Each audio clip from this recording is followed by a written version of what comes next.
Hello everyone, আসসালামু আলাইকুম। I hope আপনারা সবাই ভালো আছেন। আমিও আলহামদুলিল্লাহ ভালো আছি। Welcome to my new blogs রেসিপির এপিসোড। তো ওই দিন আমি বিকালবেলা আমার বাবার বাড়ি থেকে শ্বশুর বাড়িতে গিয়েছিলাম। বাট গিয়ে অনেক কাজ করছি, মানে আমার জামাই তো আমি বাসায় না থাকলে রুম টুম একদম যা খুশি তাই বানায় রাখে। তো আমি খুবই মনোযোগ দিয়ে ঘরের কাজ করতেছিলাম।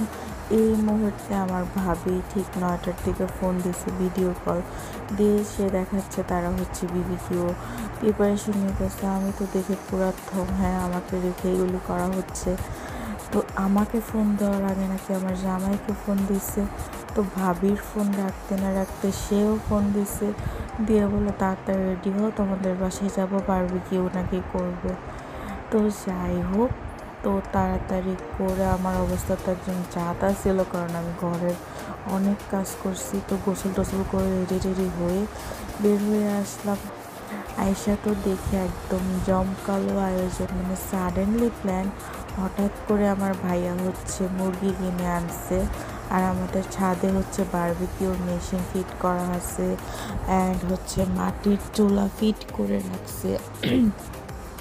তো এগুলি আমরা যখন তখন এমনও হয় যে আমাদের ঘরের নর্মাল রান্নাও দেখা যায় ম্যাক্সিমাম ছাদে করা হয়, আর মাটির চুলা রান্না এমনি অনেক মজা হয়।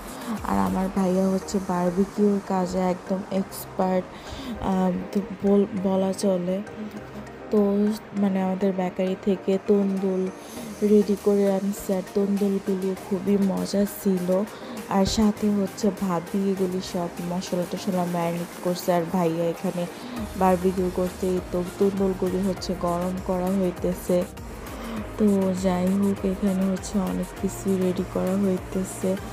আর এই তো এখানে প্রায় এখন রেডি হয়ে গেছে। তো সবাই খাওয়া দাওয়া শুরু করে দিচ্ছে যে যেমনি পারতেছে। আর আমার হাজব্যান্ড তো সে কয়লার ধার থেকেই সরতেছে না, চুলার ধার থেকেই সরতেছে না। সে এখানেই দাঁড়ায় খাইতেছে ইচ্ছা মতে। আর এখানে গান টান বাজতেছে, মানে ভালোই লাগতেছে। আর ওই দিন কেন জানি প্রচণ্ড গরম ছিল, বাট আমার ভাইয়ের মন চাইছে, সেই জন্য সেই গরমেই করতেছে। ইনশাল্লাহ শীতের সময় বড় সড়ো করে একটা করা হবে বারবিকিউ। তো এখানে ট্রেন যাচ্ছিল, আর এই দিকে ধোঁয়া উঠতেছিল, মানে জোস একটা ফিলিংস, জোস একটা অবস্থা। তো আমার ছেলে কয়লার ধোঁয়া চোখে নিতে পারতেছিল না, সে একদম কান্নাকাটি করতেছিল। তাই তাকে নিয়ে আমি দূরে সরে গেছি। আর এই তো দেখেন, মনে আমরা একটা রুফটপ রেস্টুরেন্টে আছি, এরকম একটা ভাইবস দিতেছে, এরকমভাবে ধোঁয়া উঠতেছে। যাই হোক, আমি আমার ছেলেকে নিয়ে নিচে চলে আসলাম, কারণ সে চোখ দিয়ে এই ধোঁয়াগুলি নিতে পারতেছে না। এই জন্য আমি বাসায় চলে আসছি ওকে খাওয়ানোর জন্য, না হলে ও খাবেও না। আর এই তো আমার রুমের ফাইনাল লুক, মানে ফাইনাল লুক বলতে আমার রুমটা এখনও প্রপারলি গোছানো হয় না। আমি আমার রুমের আরও ডেকোরেশন করব। তো এটাই দেখাইতেছি আপনাদেরকে যতটুকু করা আছে। তো আমি লাইটের ধরাই দিছি, আর পোলাপান একটু গ্যাঞ্জাম করতেছে, ডিস্টার্ব করতেছে। তাই উপরে সবাই কাজ করতেছে, এদের নিয়ে বসে আছি। তো আবার উপরে গেলাম, এই তো এখানে সবাই আবার খাওয়া দাওয়া করতেছে। তারা বাবা ছেলে এখানে খাচ্ছে, এখানে ম্যাশ পটেটো, বারবিকিউ, সালাদ, আর তন্দুর ছিল। তো আমরা সবাই অনেক অনেক এনজয় করি, সবাই ফুল ফ্যামিলি মিলে খাওয়া দাওয়া করলাম, একটা ফ্যামিলি গেট টুগেদারও হয়ে গেল। সো আমার ভাইয়া এখানে এগুলি করতেছে, আর আমার ভাইয়া এই কাজে অনেক অনেক এক্সপার্ট বলা চলে।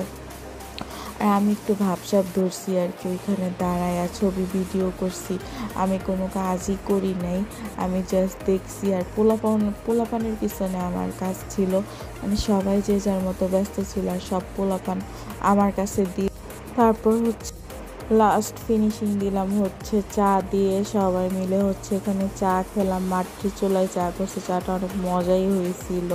তো আব্বু আসছে। তো এখন আমি চলে যাচ্ছি আমাদের বাসায়। আর আজকের ব্লগটা এই পর্যন্তই।